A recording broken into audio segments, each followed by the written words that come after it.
Kийинки сөз Кенжебаев Аманкан Батырбекович, Даярдансын Кокулов Эрлан. Кыска Саламатсыздар, урматтуу кабинетибиздин өкүлдөрү. Мага кыска эле жооп берип турулачы. Эмеңердин көп айтканыңар жок. Биринчи суроом Алтынбек Аскарович, сизге Сокулуктун дом культурасы быйыл капремонтко кирдиби, кирген жокпу бюджетке? Качан бардыңыз эле? Кыска эле жооп бериңиз. Сокулуктун дом культурасына мен барып эле жүрөм, райондукун айттыңыз да. Райондукуна барып эле жүрөм. Быйылга кирдиби, кирген жокпу? Жок, кирген жок. Эмне үчүн кирген жок? Бизде бүт республика боюнча мониторинг жасаганбыз, бүт бардыгын. Бирок сунуштарды бергенбиз.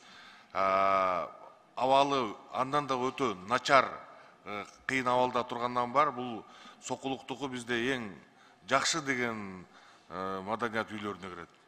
Кандай кирет? Кышы менен иштебейт, отоплениясы жок болсо, ремонту жок болсо кантип кирет? Үстөн суу агып атат.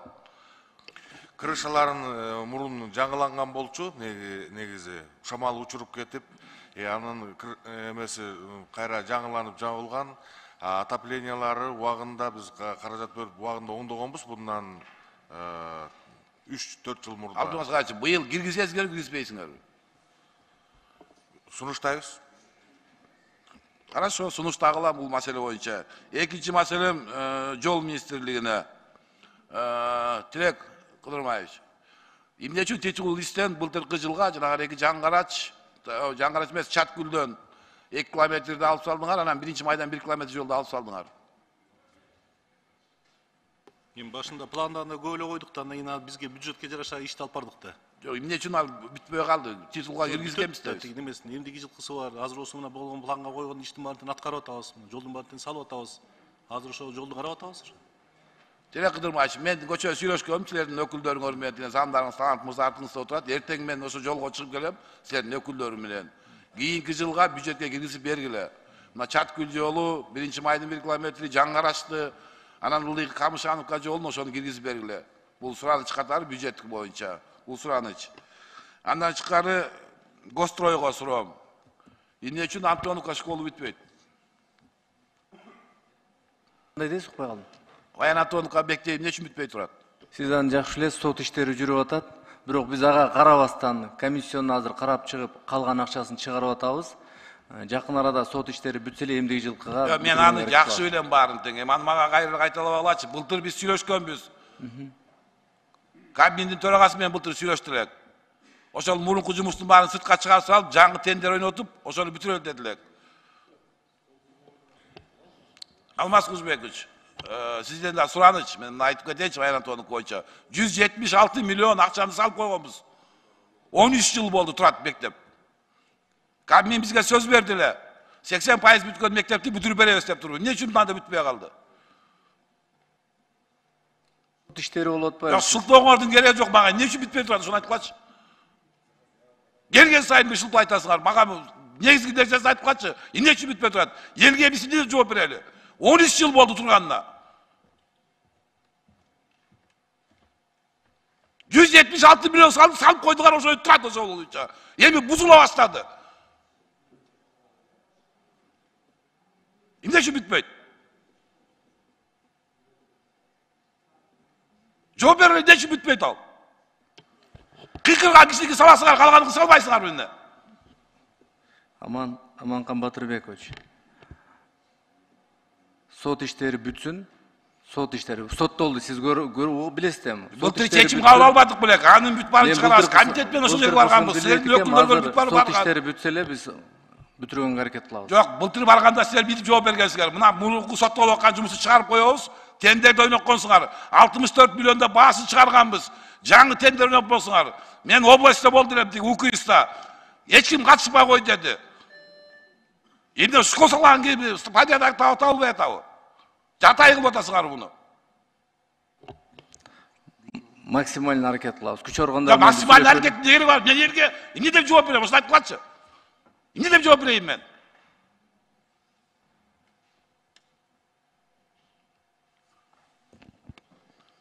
Алмаз Бактаевич, карап берсеңиз, ушул мектеп боюнча 176 миллионду салып койду элек. 13 жыл болду бул мектеп турганына. Эртең бүрсүгүнө мен тиги жагын Акылбек Үсенчи сөз менен 2 жумада чогулабыз силер менен. Ошол маселе боюнча. Дайынданып туруп жооп бергиле бул боюнча. Бул маселе боюнча. Анан доктор Гүлайым, мектептер боюнча мен сразу сизге кайрылып кетейин. Сокулук районунда жетим балдарыбызбыз силерге эмне? Былтыр келип какшады элем Гостройдун өкүлдөрү, урматтуу министр финансов Алмаз мырза. Эң көп Кыргызстанда окуган ушул Сокулук району. Доктор Гүлайым, канча Кыргызстанда эң көп бала окуган мектеп кайсы жерде? Ошол айтып коюңуз, кайсы жерде? Мектептин эң көп окуган жери кай жерде? Ички миграция боюнча Сокулук районунда. Сокулук району туурабы? 5100 бала бир мектепте окуйт азыр. 5100 бала. Экинчи мектепте 4,5 бала окуп атат. Качан карап бересиңер муну? Баштадыңар мына Гострой. Фундаментин куюп койдуңар, турат ошо бойдон. Бул эмне кылганыбыз? Кандай быйылкы жылга бюджетке кирбепти эчтеке? Эмнени карап отурасыңар? Биз кабыл алдык, көзөмөлдөйбүз. Эмнени көзөмөлдөдүңөр? Келген министр бар көзөмөл кылып атат. Чогуу барып атасыңар мен ошол жерге. Бирок эмнени чечтиңер? Дагы кошумча жүрүп жаткан курулуштардын жүрүшүн. Кайсыл кошумча? Ата-энелерге мен эмне жооп берейин? Айткылачы мага, мен эмне жооп берейин ата-энелерге? 5000 бала окуп аткан жерге эмне деп жооп берейин мен? 5100 бала окуп атат бир мектепте. Внутренний миграциянын баары Чүй областында. Эмнени карап отурабыз анда? Аракет кылып кагаз түрүндө мага жообуңарды бергиле бул боюнча. Андан тышкары доктор Гүлайым, ал жерде 5-6 мектеп боюнча болот. Өзүңүз барып контролго алып бүгүн киргизип бергиле бюджетке. Дополнительный киргизесиңер кандай кыласыңар?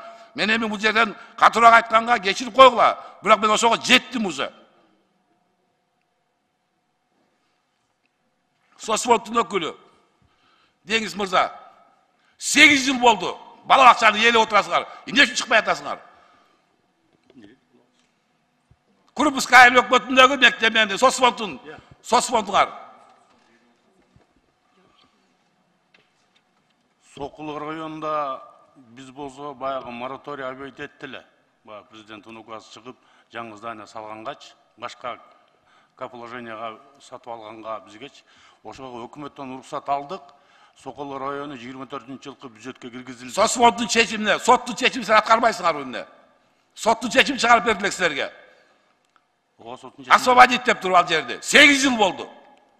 24-жылдын бюджетине киргизилди. Сокулдун центриндеги бала бакчада азыр 500 бала турат. Эмне үчүн соцфондду чыгарбай атасыңар ал жерге бала бакчалы? Ошол бала бакча 350 орунду. Эмне үчүн бул 8 жылдан бери чыкпай турасыңар? Айтканда ачык келип мынча миллиард акчабыз бар деп келесиңер. 20-30 миллиард акчабыз бар деп атасыңар соцфонддун. Эмне ушу бир бала бакчадан бир конторуңар чыгара албай койдуңарбы? Эмне үчүн сот чечип аткарбай атасыңар? 8 жыл болду. Мен ошол жерде аким болуп иштедим. Ошондо эле сизге келгем мен кайрылып. Конторуңарды көчүрүп эле, бир үй арендага алып иштете бергиле. Мен сиздин жооп берген жообуңузду да берем. Сокулукка соцфонд кереги жок болсо кууп чыгып сала деп айткансыз мага ошондо. Анда айткан укугуңар да жок болчу бул жерде. Эмне үчүн 8 жыл болуп чыкпай турасыңар? Айтканчы сот чечимин эмне аткарбай атасыңар? 24-жыл. Жок, эмнеге аткарбай атасыңар сот чечимин 8 жылдан бери? Соцзащита ал жерден чыгып кетти. Берки нотариустар чыгып кетти.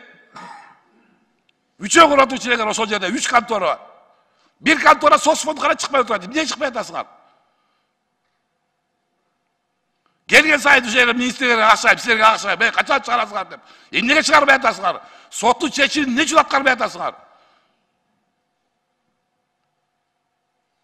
Жылына айтасыңар бюджетке залажыл деп, жылына айтасыңар. Кана залаж экениңер? Быйыл дагы эчтеке жок экен. Бюджетти карап чыктым мен азыр. Качан маселе чечилет? Ойлонайын. Чечесиңерби, эмне кыласыңар? Мен сизге айттым го, 24-жылдын бюджетинде каралды акча каражат. Ошондо 24-тө бюджет беребиз. Жок, анда мен силерди сотко берейин, 8 жылдан бери аткарбай аткандыгыңар үчүн анда. Сот чечими бар да чыгаргыла деген, освободить деген. Кандай жылдан эле силер бюджетке салыш десиңер?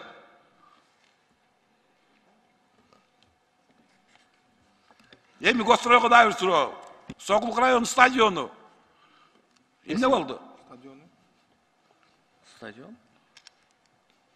Бюджетке киргиздиңерби быйыл? Жок, быйылкыда жок экен. Урматтуу Эмнеге жок? Аманкан Батырбекович, мен сизге жооп берип коеюнчу. Сиз бизге керексиз, аябай кыйкырып атасыз. Ден соолукта да карайлы. Урматтуу президентибиздин тапшырмасы менен Чүй областында 12 мектеп бүтүп атат. Сокулук районунда мына көрдүңүз 500 орунду Күнтууда бүттү. Адыр Айтматов мектеби 500 орунду ал бүтөт. Мен сизге азыр стадион боюнча айтып атам. Стадион эмне үчүн бүтпөй турат? Стадионун бизде жок экен. Эмки жылга карап берели. Анан мектептер боюнча азыр эми Жок, стадионду бүтүп атат. Ал мен силердин жооңарды жакшы билем. Стадионду 19-18 жылы премьер-министр келип туруп 38 миллион акча бөлүп берем деп туруп 5 миллион сом акчасын бөлүп бергенсиңер. Стадион талкалап салганбыз. Жалгыз стадион 400 миң населениясы бар районго жалгыз стадион 5 миллион акчаны бөлүп бердиңер. 4 жыл болду стадион турат талкаланган боюнча. Мен жаштарга эмне деп жооп берейин? Кандай айтайын десе мындай уже ушуга жетти кыйкырганга.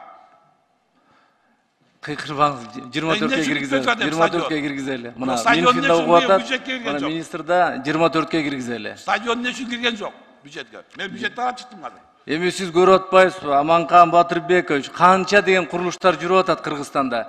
Мунун баары бюджеттен кетип атат. Көрүп атпайсызбы мына? Мындай болгон эмес тарыхта. 100 мектеп деген. Анан стадиону да, бала бакчасы да баары бүтүп атпайбы? Эми сиздикин киргизип берели. Көп кыйкырбаңыз эми, сиз керексиз да бизге. Баарыбыз эле бир ишти бүтүрүп атпайлыбы? Канча деген депутаттар бизге колдоо көрсөтүп атат. Чогуу жүрүп атабыз. Анан эми көп кыйкыра бербейли. Жума күнүндө сабырдуулук бололчу агай. Суранычы. Мага мен Сокулук районуна шайлап келген эл өкүлүмүн. Эске алабыз. Сиздики мына бардыгыбыз уктук. Мен Сокулук району боюнча сурап атам. Сиздикин Кандай? эске алалы. Мен мындай урматтуу кабинет өкүлдөр, урматтуу депутаттар, мына туурачылык болгулачы. Мындай ачыгын айтайын. 6 мектебибиз 6 бүтпөй турат. Стадионду буруп коюп, ошодон турабыз. Бала бакчабыздан чыкпай атсак, жолубуз салынбай атса, мен эмнени айтайын? Кантип анан эмоция калтырбайм мен анда. Келген сайын ушу выступать этем, айтам. Бирок бир аткарылбаса мен эмне деп айтайын? Быйылкы жылдын бюджетине кирбей калса мен эмне деп айтайын анда? Кантип анан кантип сүйлөйм мен анда? Түшүндүм. Эмне кылабыз? Мына урматтуу депутаттар чечип бергилечи азыр. Эмне кылышым керек мен анда? Аманкан Батырбекович, мындай кылалы. Аманкан Батырбекович. Урматтуу кабинет министринин мүчөлөрү, сиздер туура түшүнөсүздөр деп ойлойм. Бул жерде депутаттын эмоциясы, бул демек ошол жерде жергиликтүү элдин да эмоциясы. Канча жылдан бери чечилбей келатса, эл так ана кандай азыр депутат кыйкырып атса, депутатка дагы ошондой үнүн жеткизип, талаптарды коюп атат. Ошондуктан депутат бул жакта ушундай бир эмоция менен сүйлөбөсө, сиздер мына 10 жылдан бери, 12 жылдан бери, 8 жылдан бери чыкпайыптыр. Айтор көтөргөн маселеси баары туура деп эсептейбиз. Аманкан Батырбекович, мындай кылайлы, жанагы садик боюнча прокуратурага кайрылайлы. Калган көтөргөн маселеңиздер боюнча биз бул жерде 5 фракциянын мүчөлүктү баардыгы отурабыз, 5 фракция тең. Ушул 24-жылга сиздин айткан объекттердин баардыгы киргизилсин, башталсын, по крайней мере, дегенди биз катуу туруп берели. Анда кийинки кете берели, туура